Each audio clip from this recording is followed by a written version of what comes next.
Bueno, vamos a continuar. Va a hablar Selma Ancira. Selma nació en México, estudió filología rusa en la Universidad Estatal de Moscú, en donde se especializó en literatura rusa del siglo XIX. Más tarde hizo estudios de lengua y literatura griegas en la Universidad de Atenas. En 1980, con la lectura de las cartas que en 1926 se cruzaron Rainer Maria Rilke, Boris Pasternak y Marina Tsvetaeva, descubrió su vocación. Las tradujo al castellano porque no podían no traducirlas. Poco a poco, a lo largo de los años, ha ido recreando la obra de Marina Tsvetaeva en español, haciendo de ella una poeta conocida y reconocida también en el mundo de habla hispana. Ha traducido un gran número de obras de teatro de distintos autores rusos y griegos, la mayoría de las cuales se han publicado en la revista Tramoya de la Universidad Veracruzana. Tras casi 8 años dedicados a la investigación de los escritos íntimos de Lev Tolstoy, publicó una selección en 4 volúmenes de sus diarios y de su correspondencia. En octubre de 2006 recibió un homenaje en el Museo de Marina Tsvetaeva en Moscú, donde se celebraron sus traducciones y la labor que ha hecho para la difusión de la obra de esta poeta en el mundo hispano. En 2008 el gobierno ruso la distinguió con la medalla Pushkin, máximo galardón con el que Rusia condecora a los artistas extranjeros. En 2009 obtuvo el 12º premio de traducción Ángel Crespo por Viva Voz de Vida de Marina Tsvetaeva. En agosto de 2010 recibió el tercer premio de literatura Marina Tsvetaeva, que le fue entregado en la ciudad de Elauga, Tatarstán. Y en septiembre del mismo año le fue concedido el tercer premio Maximilian Voloshin en Koktebel, Ucrania, también por su traducción de Viva Voz de Vida de Marina Tsvetaeva. Reside en Barcelona desde 1988. Selma. Bueno, ¿sí se oye? Pero no me acerco mucho al micrófono y se oye mal. Simplemente quiero empezar diciendo que es un placer y es un honor para mí estar en esta semana dedicada a Tsvetaeva y hablarles esta noche de una de las correspondencias más extraordinarias y más hermosas de la literatura universal. Yo no sé si en Argentina se estila o no se estila, pero yo soy mexicana y me eduqué en Rusia y quiero dedicar esta conferencia a Sofía. Gracias, Elena.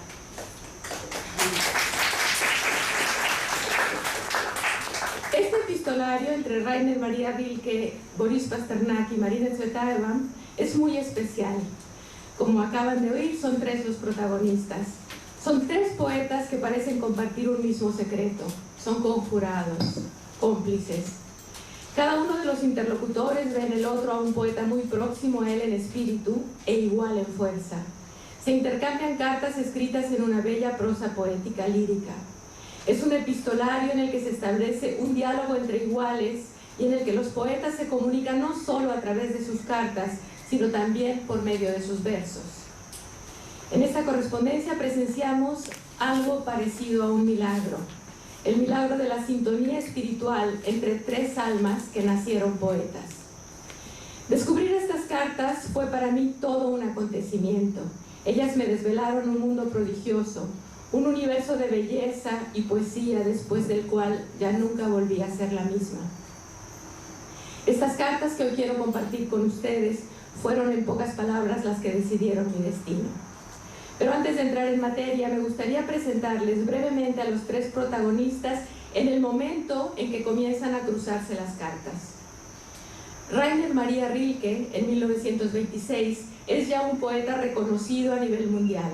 Y no solo reconocido, admirado, casi me atrevería a decir venerado. Vive en Valmont, en Suiza, en el castillo de Museo, alejado del ruido y del ajetreo del mundo. Está enfermo, le quedan pocos meses de vida. Boris Pasternak es un joven poeta ruso.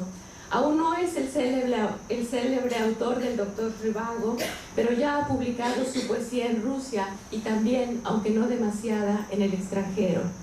A diferencia de su familia, que optó por emigrar a Berlín, Pasternak radica en Moscú. Marina Tsvetaeva, en el momento en que se inicia la correspondencia, se encuentra en Francia.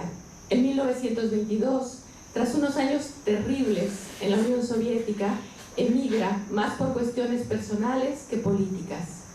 Pasa primero 11 semanas en Berlín y luego se instala en Bohemia, al principio en Praga y después en Mokropsy y Chernobyl, a 1 hora más o menos de la capital. El verano de 1926 transcurre para ella en la Vendée, en un pueblecito llamado Saint-Gilles-sur-Vie, donde ha decidido pasar el estío con sus 2 hijos, Ariadna, que entonces tiene 12 años, y Georgi, de año y medio. A Tsvetaeva le gustaba decir que todo recuerdo tiene un anterrecuerdo y toda historia su prehistoria. Y la prehistoria de este epistolario la podemos situar muy lejos en el tiempo. Sus raíces datan de los últimos años del siglo XIX, cuando Rilke, un joven que apenas se iniciaba en el camino del arte, se sintió irremediablemente atraído por Rusia y la cultura rusa. Rilke veía en Rusia un país especial, en los rusos a un pueblo elegido de Dios, lleno de espiritualidad y autenticidad, que aún no había tenido tiempo de ser corrompido por el racionalismo, como le había ocurrido a Occidente. Lleno de expectativas, emprendió su primer viaje a ese país con el que tanto había soñado, en abril de 1899. Lo acompañaban sus amigos alemanes, la escritora Lou Andrea Salomé y su esposo Karl Salomé. Lo primero que hizo Rilke al llegar a Moscú fue ir a visitar al pintor Leonid Pasternak, padre del poeta. Llevaba con él algunas cartas de amigos alemanes que pedían a Pasternak ayudar al joven poeta para que pudiera aprovechar mejor su estancia en Rusia y, de ser posible, lo pusiera en contacto con Tolstói, convertido ya en ese momento en el gran profeta de Yasnaya Poliana. Ese viaje resultó tan enriquecedor y tan estimulante que, de vuelta en Alemania, Rilke se mete de cabeza en el aprendizaje de la lengua y la cultura rusas. Y lo hace con tanto ahínco que al cabo de poco tiempo ya es capaz de leer en el original a los clásicos. Pero no solo lee, también traduce. Traslada la gaviota de Chejov a su lengua y prueba la métrica alemana con algunos versos de sus contemporáneos rusos. Quisiera comunicarle, escribe Rilke a Leonid Pasternak el 5 de febrero de 1900, que Rusia, como se lo había yo augurado, resultó ser para mí algo más importante que un casual acontecimiento. Desde agosto del año pasado estoy dedicado casi exclusivamente al estudio del arte ruso, de la historia y la cultura rusas, y temo omitirlo, de su maravilloso e incomparable idioma. Y aunque aún no me es posible hablarlo, ya puedo sin demasiado esfuerzo leer a sus grandes y cuán grandes poetas. También entiendo la mayor parte de lo que se habla, y qué placer leer el original las poesías de Lermontov o la prosa de Tolstói. Tanto era el entusiasmo de Rilke por aquel país que al cabo de un año emprende un nuevo viaje, en esta ocasión acompañado únicamente de Lou Andrea Salomé. Viajaron a lo largo de más de 10 semanas, trabaron nuevas relaciones, visitaron museos, galerías, monasterios y además pudieron navegar durante algunos días por el Volga. Es lo contrario del pintoresco Rin, escribe Lou. En estas orillas es imposible imaginar un castillo, lo natural son sus cabañas y sus iglesias que enamoran a quien las contempla. En ese segundo viaje, un día, por azar, imagínense con lo grande que es Rusia, en una estación de trenes, Rilke se encuentra con Leonid Pasternak. Lou y Rilke iban a visitar a Tolstói, a su hacienda de Yasnaya Poliana, y Pasternak se dirigía a Odessa con su familia. Esa fue la única ocasión en la que Boris Pasternak, que entonces era un niño de 10 años, y Rainer Maria Rilke se encontraron personalmente. De regreso en Alemania y desbordante de entusiasmo, Rilke decide consagrar su vida al estudio de Rusia y su cultura. Y lo hace. Hay un momento, incluso, en el que se propone trasladarse a vivir allá, pero desgraciada, o tal vez afortunadamente, sus intentos no prosperaron. Sin embargo, jamás perdió el lazo espiritual que lo unía con ese país, cito, de cuento, por definirlo con las propias palabras del poeta alemán. Marina Tsvetaeva y Boris Pasternak eran moscovitas. Tenían la misma edad. Eran hijos los dos de padres académicos y de madres pianistas. De muy jóvenes ambos habían vivido durante una temporada en Alemania. Los dos amaban la cultura alemana y manejaban la lengua de Goethe con perfecta soltura. Pasternak había leído varios de los libros de Rilke que éste había enviado a su padre dedicados. En sus cuadernos de universitario, en medio de los apuntes tomados durante las conferencias, siempre se encuentran los primeros intentos de traducir alguna poesía de Rilke al ruso. Pasternak dijo toda su vida que las bases de su formación espiritual se las debía a Rilke.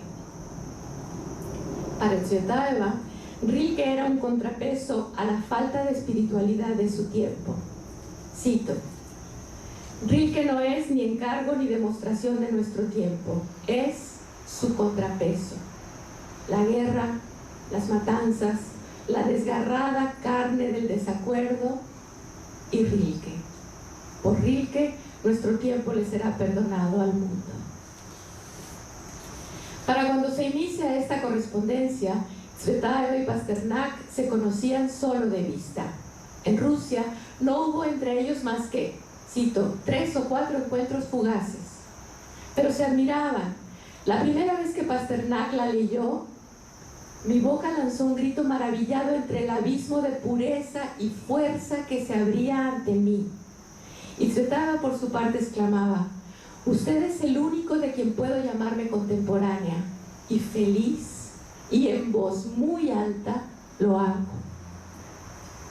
Hasta aquí la prehistoria y ahora la historia. En diciembre de 1925 se celebraba en Europa el 50º aniversario de Rilke. Entre las múltiples felicitaciones que le llegaron al poeta, había una carta muy conmovedora de Leonid Pasternak, padre de Boris, enviada desde Berlín.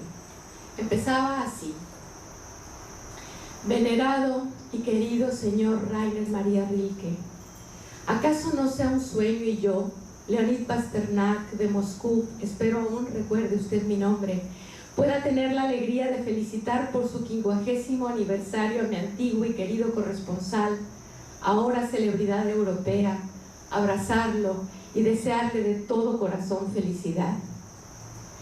Rilke responde a este saludo de su viejo amigo con una larga y sustanciosa carta llena de nostalgia por Rusia, en la que le comenta además que ha leído algunos poemas de su hijo, Boris Pasternak. Cito: el año pasado en París encontré a mis viejos amigos rusos, trabé nuevas relaciones y por diferentes lados me enteré de la fama precoz de su hijo Boris. Lo último que intenté leer encontrándome en París fueron precisamente sus excelentes poemas, en una antología pequeña, editada por Ilya Ehrenburg, que desgraciadamente después regalé a una bailarina rusa, Mila Cyrul, y digo desgraciadamente porque en repetidas ocasiones he sentido el deseo de releerlas. En cuanto recibe la respuesta de Rilke, Leonid Pasternak escribe a su hijo comentándole que el poeta alemán lo conoce y que ha leído los poemas que se publicaron en París y le promete que copiarán en casa los fragmentos de la carta relacionados con él y se los harán llegar. Temo enviar el original, escribe Leonid Pasternak, no sea que se extravíe. Esa era sin duda, una de las razones. Pero la otra, la que no se menciona en la carta, era que había que excluir algunas reflexiones de Rilke que resultaban peligrosas según los criterios de la censura policial. Rilke tocaba en su carta el tema del difícil destino de los exiliados políticos. A Boris Pasternak la noticia lo sacudió. Estaba atravesando por un periodo de honda insatisfacción artística y el hecho de enterarse de que Rilke lo conocía y lo había leído, para él fue como haber escuchado la voz misma del destino diciéndole que pese a todo, pese al mundo dividido, a la cotidianidad devastada, a la vida espiritual seguía existiendo y la cultura europea aún era capaz de la poesía. Y además la noticia le llegó el mismo día en que él había leído, por casualidad, una copia del manuscrito del poema del fin de Marina Tsvetaeva, una de sus obras más deslumbrantes.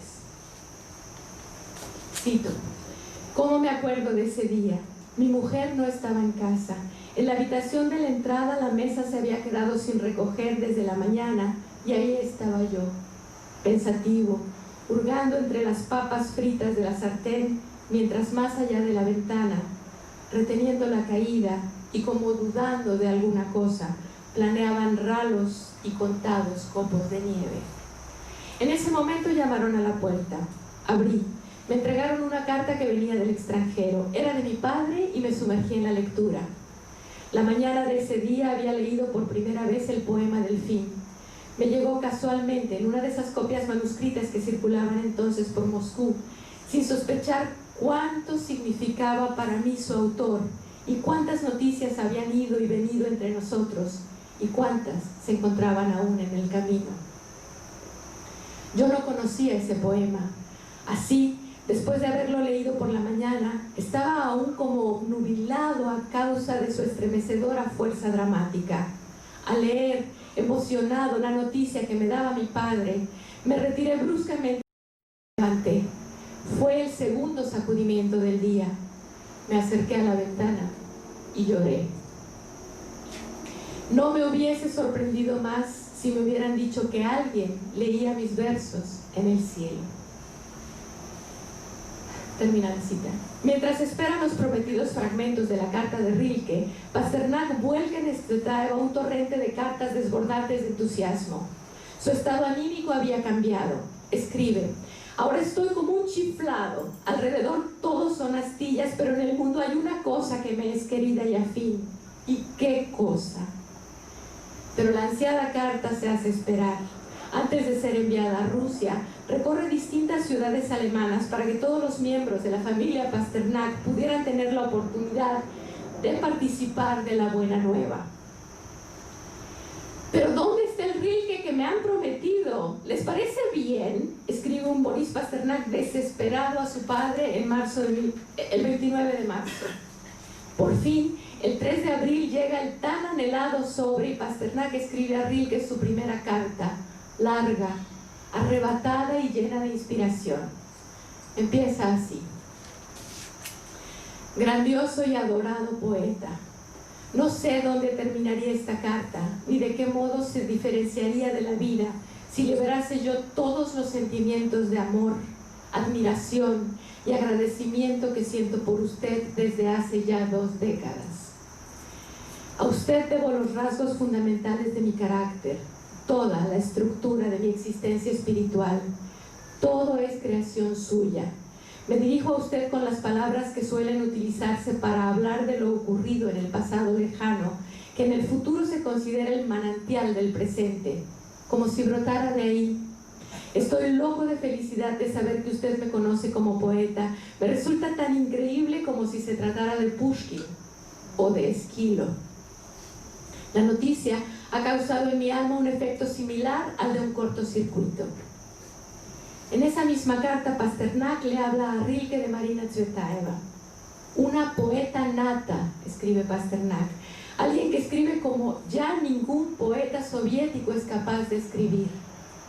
Y tras disculparse varias veces por el atrevimiento, le dice a Rilke: yo quisiera, me atrevería a desear que ella pueda vivir algo semejante a la alegría que gracias a usted ahora se ha volcado en mí.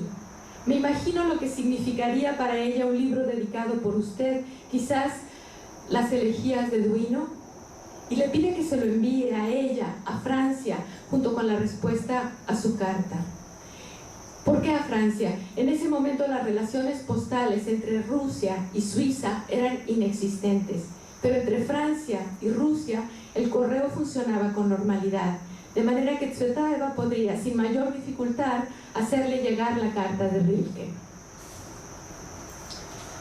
Pasternak escribe: permítame considerar como su respuesta a mi carta el cumplimiento de mi petición respecto a Tsvetaeva. Esto será para mí la señal de que puedo escribir a usted en el futuro. Si quisiera honrarme con algunas líneas de su puño y letra, le rogaría que hiciera uso de la dirección de Tsvetaeva. No hay ninguna seguridad de que una carta enviada desde Suiza llegue hasta nosotros. Ese mismo día desbordando entusiasmo, le escribe Tsvetaeva anunciándole su intención de viajar a Francia para encontrarse con ella e ir juntos a visitar a Rilke. ¿Qué haríamos tú y yo juntos en la vida?, le pregunta. Iríamos a ver a Rilke. El tema del encuentro es uno de los más bellos leitmotivs de esta correspondencia. El encuentro de los dos poetas jóvenes con Rilke, el encuentro de Pasternak con Tsvetaeva, de Tsvetaeva con Rilke, de Rilke con Pasternak, un leitmotiv de una belleza trágica. El encuentro jamás llegó a producirse. O si se produce, como en el caso tardío de Pasternak con Tsvetaeva en 1935, más que un encuentro, lo que se da es un desencuentro, porque el encuentro entre ellos no pertenece al orden de lo terrestre, se sitúa más en los dominios del alma. Tsvetaeva reaccionó con frialdad al inesperado arrebato de Pasternak. Estaba por irse con sus hijos a pasar el verano en Saint-Gilles-sur-Vie, una aldea de pescadores a la orilla del mar, y la llegada de Pasternak no entraba en sus planes. El encuentro físico, pues, se pospone un año. Pero las cartas, el encuentro espiritual, vive su apogeo. Cartas que apenas rozan la cotidianidad. En ellas hay sueños, presentimientos, declaraciones de amor suscitadas por el don poético del otro, envíos de poemas, comentarios a los versos y creación literaria, lírica epistolar, cartas intensas de un ritmo vertiginoso. Cito: esos fragmentos de tus poesías que vienen en tus cartas los utilizo como modelo de fuerza y alteza lírica. Qué hermoso es que cantemos esta mutua loa, no como solistas, sino a tantas y tantas voces, escribe Pasternak a Tsvetaeva en un momento de arrebato. A principios de mayo, Rilke recibe finalmente la carta de Boris Pasternak. Esta había recorrido un largo camino, de Moscú a Berlín, de ahí a Múnich, de nuevo a Berlín y de ahí, por fin, a Suiza. Rilke cumple con una rapidez sorprendente la petición de Pasternak y escribe a Tsvetaeva una carta muy amable, cuyas últimas palabras son: ¿pero por qué, me pregunto, por qué no tuve durante mi estancia en París la oportunidad de encontrarla, Marina Ivanovna Tsvetaeva? Ahora, después de la carta de Boris Pasternak, creo que este encuentro nos habría podido brindar a ambos una felicidad profunda y secreta. ¿Podremos remediarlo algún día? La intensidad de la escritura alcanza rápidamente verdaderas cimas. Cada carta podría leerse como un poema. La prosa se codea con el verso. Cito: en el cantón de Vaud, en Lausana, le cuenta Tsvetaeva a Rilke en esa primera carta, yo era una niña de 10 años y recuerdo muy bien lo sucedido en aquel tiempo. Recuerdo a una negra adulta en el colegio. Debía estudiar francés. No estudiaba nada. Comía violetas. Ese es el recuerdo más vivo. Labios azules. Los negros no los tienen rojos. Y violetas azules. El agua azul de Ginebra viene después. Más adelante, en esa misma carta. Leí tu carta a la orilla del océano. El océano la leyó conmigo, la leímos juntos. ¿No te importa, Rainer, que él también la haya leído? No habrá más lectores, soy demasiado celosa. Celosa contigo. Y entretejiendo las distintas imágenes, siempre el leitmotiv. Rainer María, nada se ha perdido. El año próximo, 1927, vendrá Boris e iremos a visitarlo, no importa dónde se encuentre. A Boris lo conozco muy poco, pero lo amo como se ama únicamente a los nunca vistos, a aquellos que hace mucho tiempo partieron o a aquellos que aún están por venir, que vendrán después de nosotros, a los nunca vistos y nunca existidos.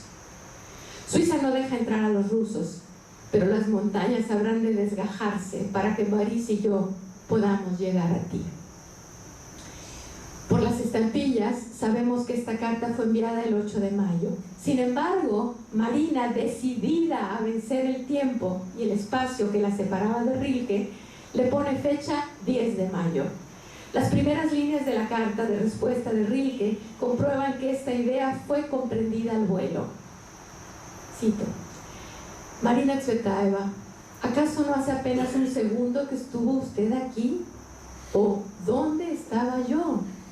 Porque aún es 10 de mayo y es curioso, Marina, que en las últimas líneas de su carta, desprendiéndose del tiempo e irrumpiendo en el instante, fuera del tiempo en el que yo leí sus letras, pusiese usted precisamente esa fecha.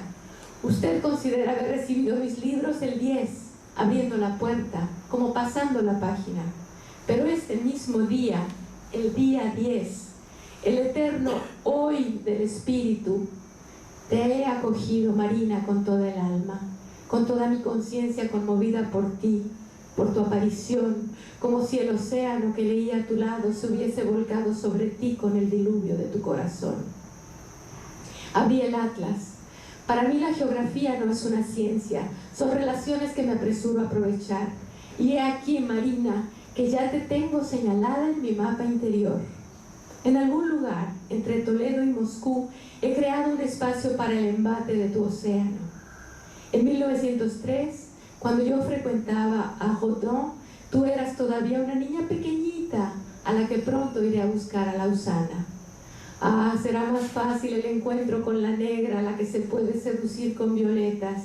La vi, Marina, la vi, como si la hubiese esbozado René Auberjonois. ¿Cómo hacer, poeta, para verte a ti? ¿Sientes cómo me has conquistado? Tú y tu océano que leía de manera tan hermosa junto a ti. Las cartas entre Rilke y Tsvetaeva no cesan. Tsvetaeva le escribe en alemán y no en francés, idioma que conoce mejor porque, cito, en francés escribo con soltura, por eso no quiero escribirte en francés. Nada debe fluir de mí hacia ti. Volar, sí, pero como eso no es posible, mejor tropezar y trastabillar. Pero aún así, entre tropiezos y trastabilleos, Tsvetaeva no deja de crear frases e imágenes que cautivan el oído y el alma del poeta alemán. De tu alemán, le dice a Rilke. Rilke le dice, de tu alemán, no tropiezas, pero a veces se percibe en él cierta dificultad, como si alguien al bajar corriendo por una escalera de piedra cuyos peldaños no estuviesen a una altura uniforme, no pudiera calcular cuándo llegará al escalón, ahora o después, o quizá unos peldaños más allá de los que había calculado. Tu fuerza es tal, poetisa, que aún en este idioma eres capaz de conseguir tu objetivo, ser precisa y mantener tu individualidad. Tu paso que evoca una escalera abajo, tu voz, tú. A Pasternak, entre tanto, el hecho de haber aplazado el encuentro con Tsvetaeva lo ha sumido en un estado de ánimo que linda con la depresión. Además, el correo con Rusia no es fluido, de modo que mientras entre Rilke y Tsvetaeva el intercambio de cartas es copioso, Pasternak no sabe siquiera cuál fue la reacción de Rilke a su carta, si cumplió su petición, no sabe nada. Finalmente, el 18 de mayo llega la carta de Tsvetaeva. Dentro del sobre venía además una hojita en la que ella había copiado las palabras de Rilke que tenían que ver con él. Años después, el ya entonces autor del Doctor Zhivago rememora: recibir esa nota fue una de las pocas conmociones de mi vida. No podía soñar con nada parecido. Como un dato curioso del carácter del poeta de Pasternak, me gustaría señalar que él jamás se separó de esas dos hojitas azules. Las llevó siempre en su cartera, dentro de un sobre en el que estaba escrito: lo más querido. Ahí las encontró su hijo el 30 de mayo de 1960, cuando murió el poeta. A partir de ese 18 de mayo, Pasternak y Tsvetaeva retoman con ímpetu su correspondencia. Sin embargo, a diferencia de lo que ocurre entre Rilke y Tsvetaeva, donde los intervalos entre la fecha de envío y la de entrega no son mayores a 2 días, de modo que los corresponsales tienen tiempo de leer las cartas y entablar un verdadero diálogo, la correspondencia entre Tsvetaeva y Pasternak está regida por reglas totalmente distintas. Las cartas tardan 5 o 6 días en llegar de Francia a Moscú y viceversa, y ninguno de los dos poetas espera tener respuesta. Se escriben continuando y desarrollando los temas que han tocado en cartas anteriores. Y así, por momentos, tenemos la impresión de que aquello no es un diálogo, sino un par de monólogos.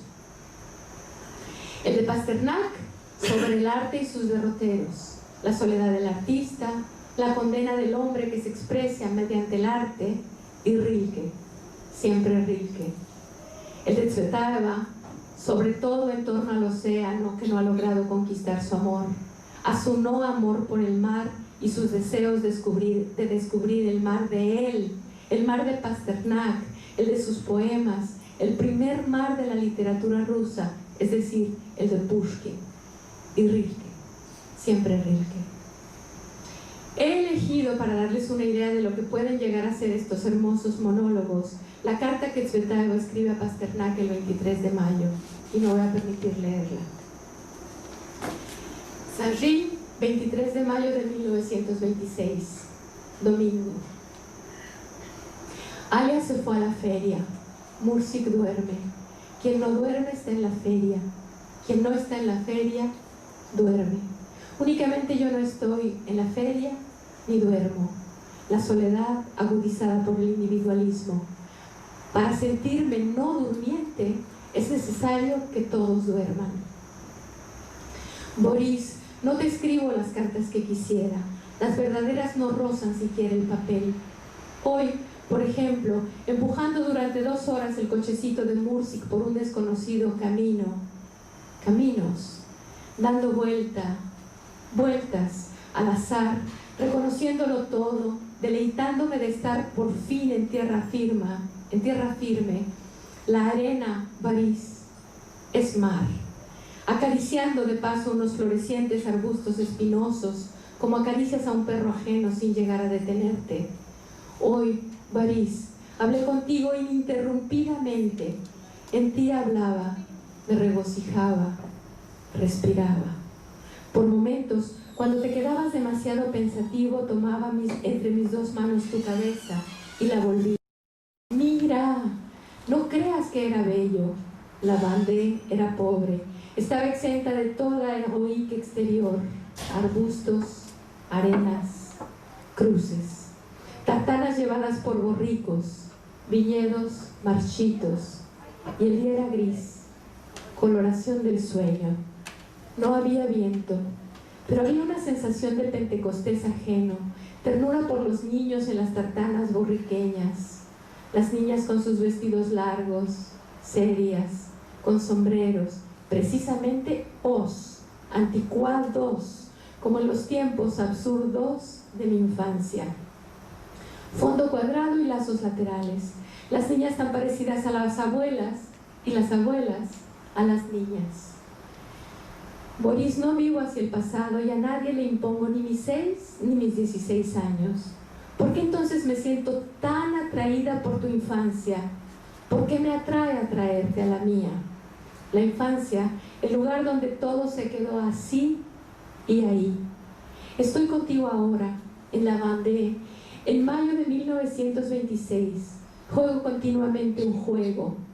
¿Qué digo un juego? Unos juegos.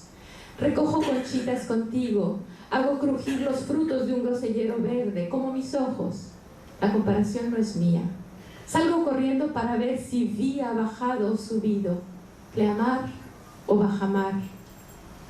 Boris, pero hay algo. Yo no amo el mar. No puedo. Tanto espacio y no se puede caminar. Eso por un lado. Él se mueve y yo lo contemplo. Eso por otro. Boris, esto viene a ser la misma escena, es decir, mi obligada y evidente inmovilidad. Mi inercia, mi lo quiera yo o no, tolerancia. Y por la noche es frío, golpea con violencia, no se deja ver, es hostil, está lleno de sí, como Rilke. Deseo de la divinidad, es igual. A la tierra la compadezco, tiene frío. El mar no tiene frío, él es el frío. Todo lo que hay en él de terrible es eso, su esencia. Un enorme refrigerador de noche, o un inmenso perol de día, y perfectamente redondo, un plato monstruoso, plano, variz, una enorme cuna de fondo que vomita a cada instante una criatura, los barcos. No se le puede acariciar, es húmedo. No se le puede rezar, es cruel. El mar es dictadura, variz. La montaña, divinidad. La montaña crece hasta la frente de Goethe, no para molestarlo, la excede. La montaña con sus riachuelos, sus madrigueras, sus juegos.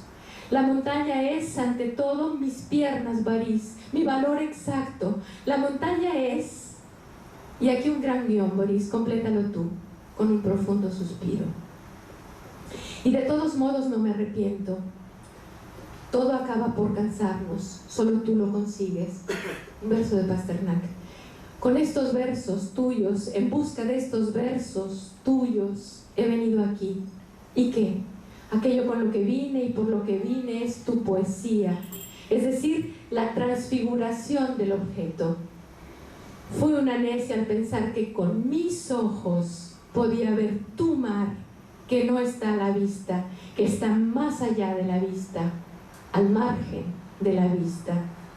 Boris, no estoy ciega, veo, escucho, siento, inspiro todo lo que hay que inspirar, pero para mí no es suficiente. No te he dicho lo más importante, Boris. Al mar solo se atreven a amarlo el pescador o el marinero. Solo el marinero y el pescador saben qué es. Mi amor sería abusar de mis derechos. Mi orgullo está ofendido, Boris. En la montaña soy peor que el montañés. En la montaña no soy peor que el montañés. En el mar no soy ni siquiera un pasajero. Soy un veraneante enamorado del mar. ¡Qué canallada! A Rilke no le escribo. Es un martirio demasiado grande, estéril. Me hace perder el hilo, me distrae de la poesía. Él no me necesita. A mí me hace daño.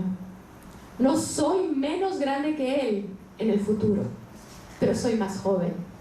Muchas vidas más joven. La profundidad de la inclinación es la medida de la altura. Él se inclinó profundamente hacia mí. Quizá más profundamente que... No importa. ¿Qué sentí? Su estatura. Antes la conocía, ahora la conozco en mi propia piel. Le escribí, no me haré más pequeña. Eso no lo haría a usted más alto, ni a mí más baja. Únicamente lo haría más solitario, ya que en la isla donde hemos nacido, todos son como nosotros. Para mi Alemania fue necesario todo Rilke, como de costumbre, Boris. Comienzo por la renuncia.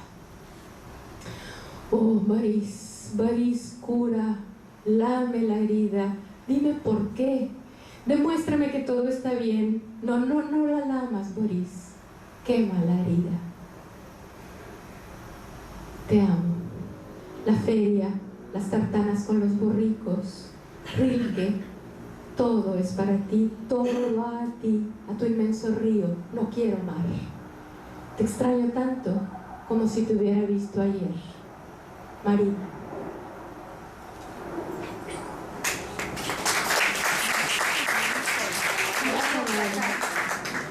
Las doloridas palabras de Tsvetaeva sobre Rilke se deben a que no llegó a comprender que cuando Rilke le escribe, si de pronto dejase de informarte qué sucede conmigo, tú de cualquier manera deberás escribirme a mí cada vez que sientas deseos de volar. Cuando Rilke escribe esas palabras, de lo que está hablando es de la gravedad de su estado. No supo darse cuenta, Marina, que la salud de Rilke en ese momento era ya muy precaria, o tal vez, encandilada con los destellos de la relación epistolar, no consiguió percibir al hombre Rilke. Aunque casi cada una de las cartas puede leerse como un poema épico, o lírico, o dramático, o incluso narrativo, la correspondencia está salpicada de versos, con los que los poetas se dicen aquello que la prosa no es capaz de expresar. El momento culminante de este epistolario llega, en mi opinión, con la elegía que Rilke escribe para Marina Tsvetaeva. Hoy, le dice, te escribí una larga poesía sentado en un muro tibio, entre los viñedos, encantando a las lagartijas con el sonido del poema. Les voy a leer un fragmento, muy poquitos versos de esa elegía. Las pérdidas en el mundo, Marina, las estrellas que caen, no las aumentemos, Marina, lancémonos a cuál estrella. En el conjunto está siempre ya todo contado. Así también quien cae no merma el número sagrado. Cada salto en renuncia salta al origen y sana. Olas, Marina, mar somos. Honduras, Marina, cielo. Tierra, Marina, tal somos. Mil primaveras, alondras a lo invisible lanzando un canto que irrumpe. Yo la llamo Marina Elegy, escribe Tsvetaeva a su amiga checa Anna Tieskova 10 años más tarde, y ella cierra el ciclo de las elegías de Duino, y algún día, después de mi muerte, será incluida en ellas, las concluirá. Los poemas se suceden en ruso, en alemán, en francés, y con ellos las reflexiones a propósito no solo de la poesía, sino de la traducción de poesía, ese tema que tanto se discute y tantas espinas tiene. El 31 de junio, Rilke dedica y envía a Tsvetaeva su libro de poesía en francés, Vergeles, recién publicado en París, y en la portada del libro le escribe en francés una dedicatoria. Este hecho da pie a una de las reflexiones más bellas y más interesantes que se hayan escrito sobre la creación poética en una lengua extranjera. Cito: Goethe escribió en alguna parte que no se puede crear nada importante en lengua extranjera, y yo siempre creí que no era verdad. La poesía ya es una traducción de la lengua materna a otra, sea este el francés o el alemán, da lo mismo. Para el poeta no existe la lengua materna. Escribir versos significa traducir. Por eso no comprendo cuando se habla de poetas franceses o rusos u otros. El poeta puede escribir en francés, pero no puede ser un poeta francés. Eso es ridículo. Yo no soy una poeta rusa y me siento desconcertada cuando me consideran tal o me llaman de tal modo. Te conviertes en poeta si acaso es posible convertirse en él, si no se es de nacimiento, para no ser francés, ruso y demás, para ser todos. En otras palabras, eres poeta porque no eres francés. La nacionalidad es in y exclusión. Orfeo hace estallar la nacionalidad o ensancha sus fronteras a tal punto que todos, pasados y presentes, son incluidos en ella. Orfeo no puede ser alemán ni ruso, pero cada lengua tiene algo propio, lo que constituye la lengua misma. Por eso en francés, Rainer, suenas distinto que en alemán, y por eso has comenzado a escribir en francés, más completo, más dilatable, más oscuro. El francés, un reloj sin resonancia. El alemán, más resonancia que reloj, campanada. El alemán sigue siendo creado por el lector, una y otra vez hasta el infinito.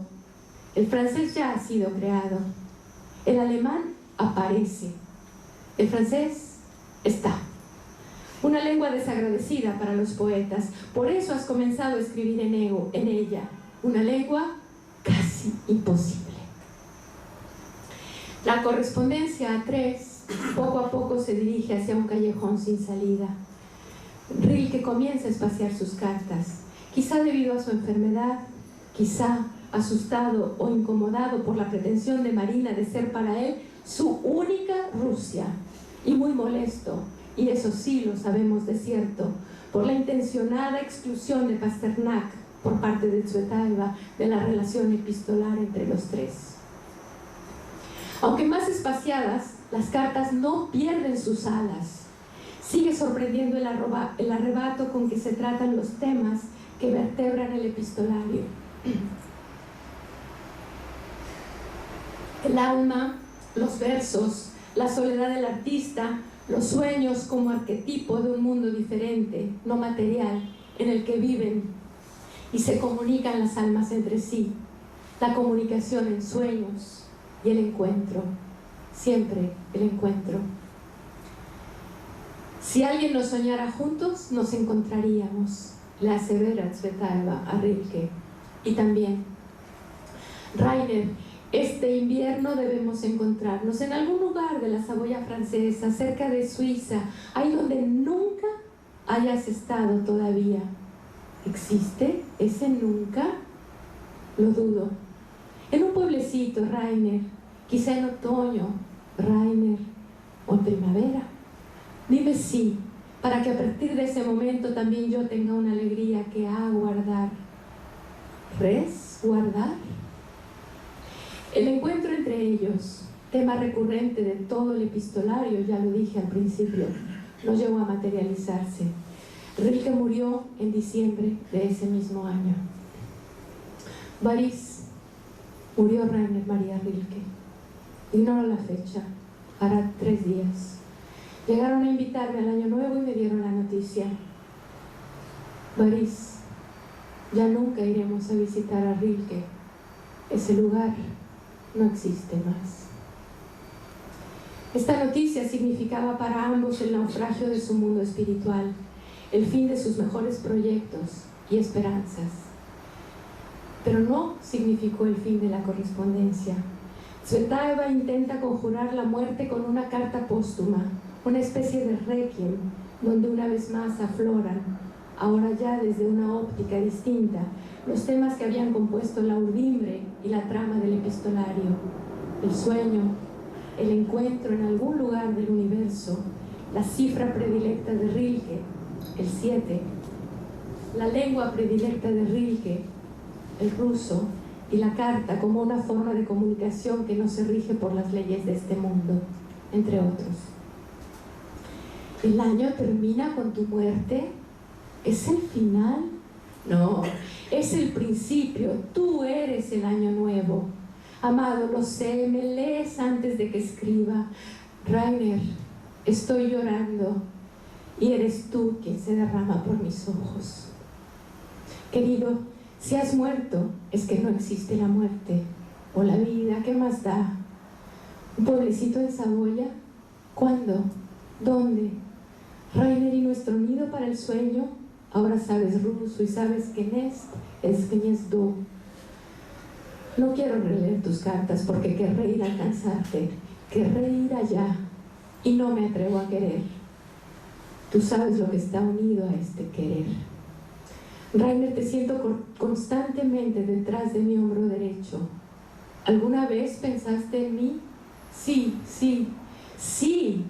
Mañana es Año Nuevo, Rainer, 1927, y el 7 es tu número preferido. Naciste en 1876. ¿El periódico? 51 años. Qué infeliz soy. Pero no debo afligirme. Hoy, a las 12 de la noche, brindaré contigo. Tú sabes cómo. Chocaré tu copa sin rozarla. Amado, haz que sueñe con frecuencia. No me he expresado. Vive en mi sueño. Ahora tú tienes derecho a desear y a hacer. Tú y yo jamás creímos en un encuentro aquí en la tierra, como tampoco creímos en la vida de este mundo, ¿no es cierto? Tú te me adelantaste y para recibirme has reservado no una habitación ni una casa, todo un paisaje. Te beso en los labios, en la frente, en la sien, en los labios, naturalmente, querido, de verdad, como a un ser vivo. Rainer, escríbeme, ¿una súplica demasiado estúpida?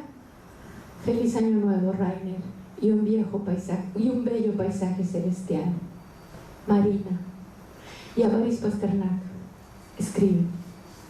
El 29, miércoles, día nublado o con sol, todos nos quedamos huérfanos, no solo tú y yo. Estos son los primeros versos de un largo poema dedicado a la muerte de Rilke, cuyo primer título fue Carta y más tarde se llamó Poema de Año Nuevo. En las cartas y en los poemas, tanto de Pasternak como de Tsvetaeva, la idea del encuentro con el poeta alemán sigue viva. Boris y yo teníamos la intención de ir a ver a Rilke y ahora no hemos renunciado.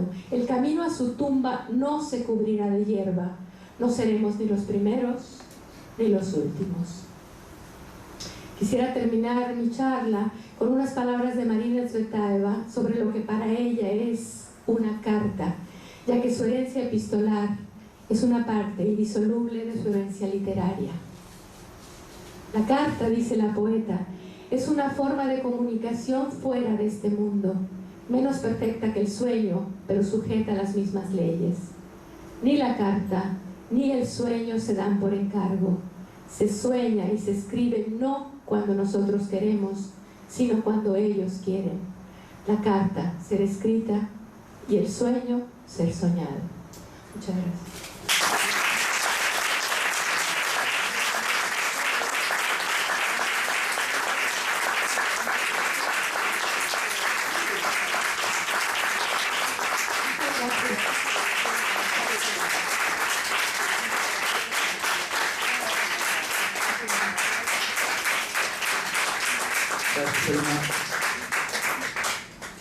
Quedan unos minutos, si alguien quiere decir algo o hacer alguna pregunta, levante la mano y yo le alcanzo el micrófono.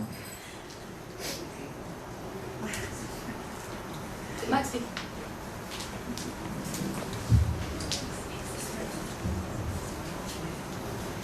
Bueno, muchas gracias. Una pregunta que yo leí en inglés esa correspondencia mucho y no me acuerdo muy nítidamente, pero sí creo recordar que la correspondencia entre Pasternak y Tsvetaeva también en algún momento se va espaciando y Pasternak no responde a Tsvetaeva como ella espera y era algo así, ¿no? Digamos, hay como una repetición de lo que pasó con Rilke.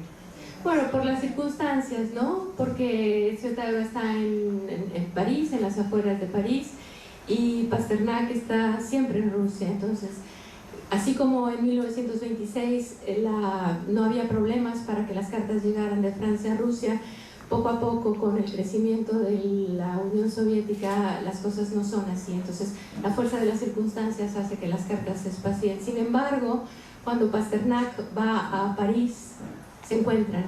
Y cuando Tsvetaeva en 1939 regresa a la Unión Soviética, quien más la apoya, quien más la ayuda, quien intenta sacarla del ostracismo, del hoyo al que la confinan las autoridades soviéticas, es Pasternak.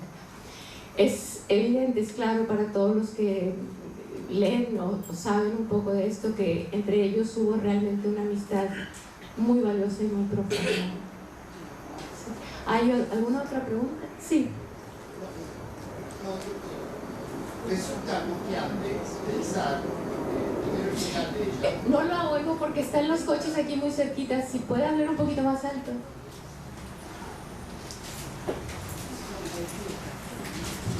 No, quería decirle que es muy angustiante todo lo que usted dijo, principalmente por cómo muere ella, y yo pensaba, la extrañeza del discurso casi metafísico de esa época de los poetas. Yo diría de esa época, eso casi le quiero preguntar, en relación a todos los avatares, la complejidad, las guerras, la miseria que vivió, y cómo ese mundo casi de aislamiento de sus palabras, o de esta relación que tenía con...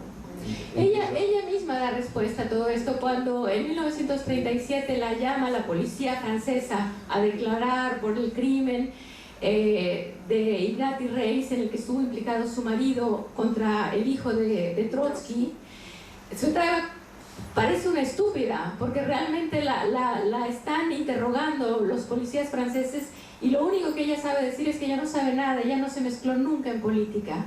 Y realmente no se mezcló nunca en política, estaba fuera de todos, de las corrientes literarias, de las corrientes políticas. Entonces, yo creo que su discurso es muy lógico con su manera de ser, o casi le diría de vivir la vida. Le quería preguntar, muy buena Sí. su respuesta, me clarificó, ¿cómo usted ve hoy en día, que yo veo que sí, el cambio ha sido radical, por decir, me parece, por decir, el año 60, Andy Warhol, Internet, hoy pensar el diseño, pensamos como de otra manera. Sí. Quería preguntarle, esa resonancia que yo pongo metafísica, y casi una crítica a Europa, yo diría, ¿no? Porque Europa nos vendió muchas cosas que después me han dicho ahora, por ejemplo, mi hermano que está en España, que son muy racistas. Y sin embargo nosotros acá decimos Europa, no sé qué. Entonces, bueno, por eso justamente en ese sentido le estoy hablando metafísica casi como una dimensión de guerra. Le quería preguntar, ¿cuál es la resonancia de esta poesía en relación a nuestro tiempo? Hoy en día. ¿En Rusia? La resonancia de la poesía en nuestro tiempo de ella, de hoy en día. Sí, pero yo no quisiera contestar con una generalidad, porque ¿cuál es la resonancia? Es una cosa muy particular. Tiene resonancia en determinadas personas y puede no tener resonancia en otras. No es una cosa a la que yo pueda generalizar.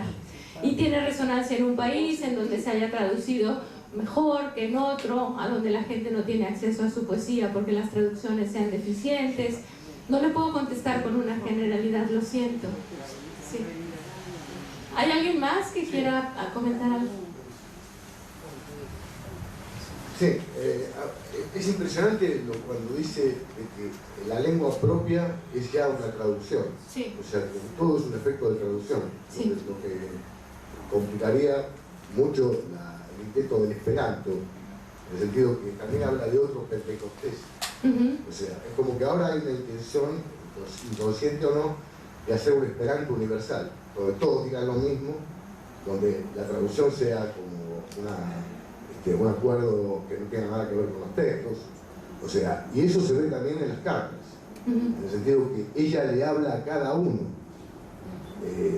Si alguien escribe una carta así, por ahí, hoy por este esperanto que hay, la otra persona lo toma como una agresión. Si ¿Como alguien, una agresión? claro, si Telestalia o yo o usted escribe una carta de ese tipo, como aparece siempre Boris o Rainer, como están escondidos los nombres, ¿no? Se puede tomar como una agresión. Luis, viste que en un momento Selma citaba la soledad aumentada por el individualismo. Bueno, Ajá. es eso que vos decís. Claro. Hoy te tachan de... Claro, el lugar del sujeto que ocupa es impensable en esta época. Pero porque hay un nihilismo en avance. No es nihilismo, es como un... bueno, Kristeva, esto que estábamos hablando hoy, decía que el que no se psicoanaliza, el que no está enamorado, o el que no crea, vive una vida hegeliana, o sea, un ser para la muerte. Para mí eso no va tampoco. Para mí eso va hasta el 70, donde uno, mediante la revolución, podía pegarse a sí mismo y construir otro orden. Ahora es otro problema. Pero bueno, Él está hablando de la Argentina. estamos en el problema del esperanto. No, de la Argentina no, hablo del mundo. Del problema del esperanto, o sea, está bien marcada la relación cuando habla de un pentecostés ajeno. La traducción tiene que ver con pentecostés. Sí. Es una fiesta de lenguas. Los hombres de Babel siguen trabajando. Y Kafka, para terminar lo que digo, Kafka dice que estamos construyendo el pozo del Babel al revés, para abajo. Okay. O sea, quisieron hacer la torre para arriba y se cayó. Ahora la hacen para abajo. Bueno, ese sería un poco el lugar para mí de la traducción y de la poesía o de la literatura. Muchísimas gracias, Luis, por el comentario. Gracias. ¿Hay alguien más que quiera comentar algo? Yo creo Sí. que una correspondencia así es eterna, diríamos, porque depende del que la escribe y del que la recibe. Yo puedo estar dentro de una jauría, pero si yo tengo un contacto especial hacia si a una persona con la misma sensibilidad o parecida la carta llega, desde luego, yo la escribo y el otro la recibe. Afortunadamente eso va a pasar siempre. Desde luego, sí, yo estoy de acuerdo con usted. ¿Nadie más? Bueno, pues muchísimas gracias por haberme acompañado.